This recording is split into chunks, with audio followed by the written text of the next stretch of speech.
If you don't have the experience, the tools, or the time to do the work, you need to hire someone who does. Hiring a contractor is a significant investment in time and money. You want a professional who's reliable, competent, and trustworthy. Someone who understands what you want and delivers it on time and within budget. If you've never worked with a contractor before, how do you find the right person for your job? While there's no guarantee that you'll be happy with the contractor you hire, you can certainly improve your chances of a positive experience by following the guidelines in this program.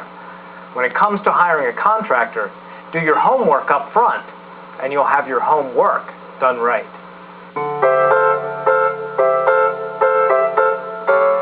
Before you begin your search for a contractor, plan your project and understand exactly what it is you want to accomplish. After all, you're not just building a deck. You're building a 10 by 15 foot cedar deck surrounded by a 36-inch rail incorporating 2 6-foot built-in benches and 3 steps leading to ground level. Once you have a firm idea of the work that needs to be done, ask your friends and neighbors for recommendations for contractors. You can also look in the phone book or go online, but it helps if you have a referral from someone who's familiar with a contractor's work. One of the first things you should do is ask potential contractors for their Virginia State Contractor's License. But be aware that licenses don't necessarily mean the contractor is reputable, or even that the license is valid. Contact the Department of Professional and Occupational Regulation, DPOR, to verify if a license is valid and to see if the contractor has a history of past complaints or disciplinary actions. The county issues business licenses and home improvement licenses for contractors. The type of license required depends on the cost of the job and whether it's residential or commercial. For residential work up to $1,000 per job, a contractor needs a business license and a home improvement license from Prince William County. For any work up to and including $7,500 per job, a contractor needs a business license, a home improvement license if the work is residential, and a Class C contractor's license from the state. For all work from $7,500 to $120,000, a contractor needs a business license and a Class B contractor's license. And for work over $120,000, a contractor is required to have a business license and a Class A contractor's license. Next, ask each contractor for references from past customers. Competent contractors will be proud of their work, so they should be more than happy to give you this information. Be sure to follow up on these references. Ask if the contractor completed the work on time and within the terms of the contract, and if the customer was satisfied. Get written bids from at least 3 different contractors. Be sure to give each contractor the identical plans and specifications so you can accurately compare prices and fees. Make sure you understand the bids. For example, if you're having your kitchen remodeled and one bid is based on prefabricated cabinets in standard sizes, while another is based on custom-made cabinets, it'll be difficult to compare the 2 bids. Although the lowest bid may be the best value, it may not be. Of course, you have to take price into consideration, but you also have to evaluate the contractor's experience, reputation, and professionalism. Finally, ask yourself, can I work with this person? The contractor will be part of your life for as long as the job lasts. It pays to select the right person. Virginia law requires all licensed contractors to provide a written contract for residential work. Because a contract protects both you and your contractor, all important information and any verbal agreements should be included. When you receive a contract, read it thoroughly. If you have any questions, ask. It's your money. You should know what you're getting in return. What goes into a contract? Depends on the job, of course, but it's always wiser to err on the side of too much detail rather than too little. Financial terms should be totally clear. The contract should include the total price, the number of payments, and any cancellation penalty. Expect to make a small down payment. The contract should specify the quality and quantity of the materials to be used, as well as the weight, color, size, or brand name if known. The best contracts are very descriptive. You know what you're getting if your contract specifies an ABC brand 27-inch white porcelain pedestal sink with decorative rim detailing for your bathroom. On the other hand, you could be in for some unpleasant surprises if your contract simply states bathroom sink to be provided. A contract should always include work completion schedules, or start and finish dates at a minimum. Long-term projects should also specify completion dates for certain milestones. Payment schedules should be included in a contract, but make sure the schedule is based on the contractor's performance and completion of certain tasks. Never let your payments get ahead of the contractor's work, and never pay the full amount of the project until the work is complete, all necessary inspections have been done and approved, and you are 100% satisfied. Miscellaneous issues should be included in contracts as well. Details like cleanup, removal of debris, or special instructions about children or pets during construction should be spelled out in writing. Cover everything that may affect the project.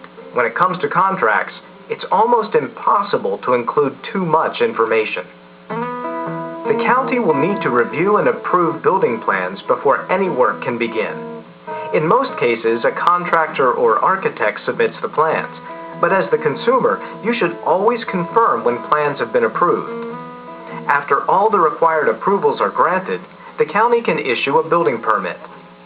Although homeowners may obtain building permits, it's not a wise idea.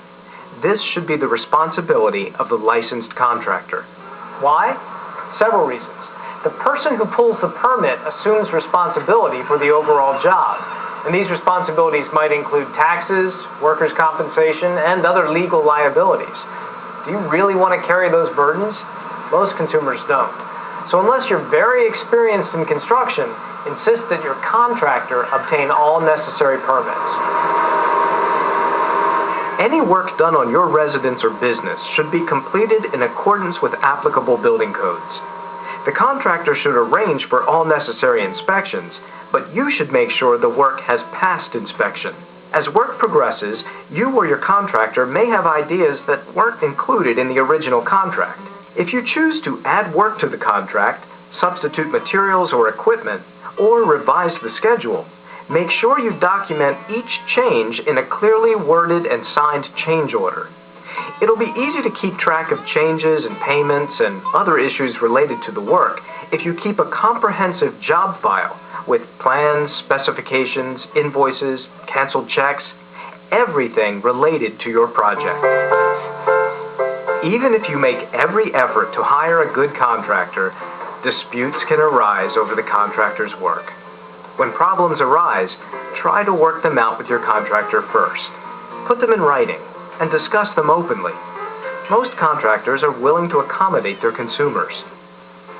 If discussions don't resolve the problem, file a written complaint with the Board of Contractors through the Department of Professional and Occupational Regulation.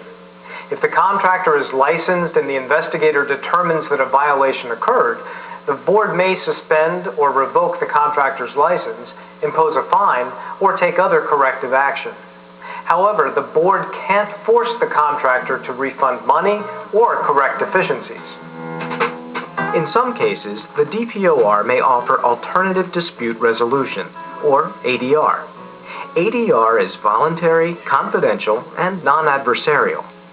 The goal is reaching a mutually acceptable agreement between the consumer and the contractor. ADR helps both parties avoid months of a formal investigation. Consumers who are victims of a contractor's improper or dishonest conduct may be eligible for some financial relief. The DPOR's Contractor Transaction Recovery Fund may pay claims up to $20,000 to consumers who are awarded civil court judgments against licensed contractors. Visit the DPOR website for more information. In most cases, resorting to outside assistance isn't even necessary. If you did your homework when you hired your contractor, it's likely you'll be able to resolve any problems professionally and amicably. It shouldn't surprise you to know that not all contractors operate ethically or legally. Your home is probably your most valuable asset, so be very careful when you hire someone to work on it. How do you know if a contractor is legitimate? Well, in addition to asking for a license and references, here are a few red flags. Did the contractor solicit you for business? If a contractor tells you, "I was working in the neighborhood and noticed your roof really needs to be replaced," don't fall for it.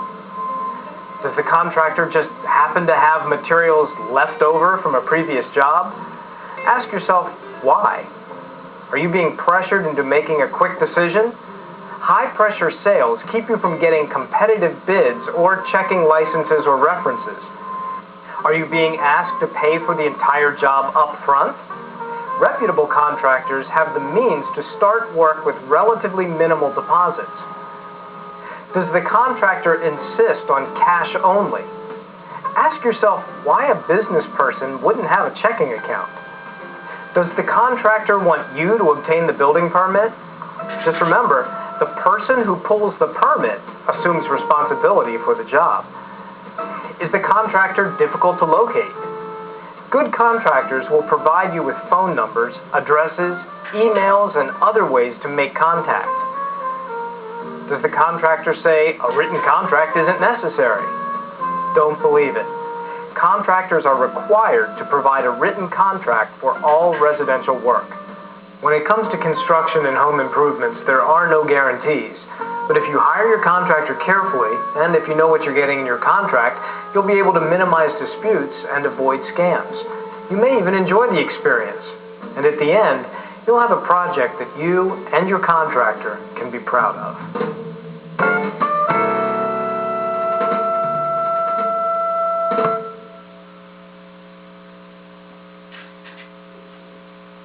Hi, I'm Sandy Arnold, 4-H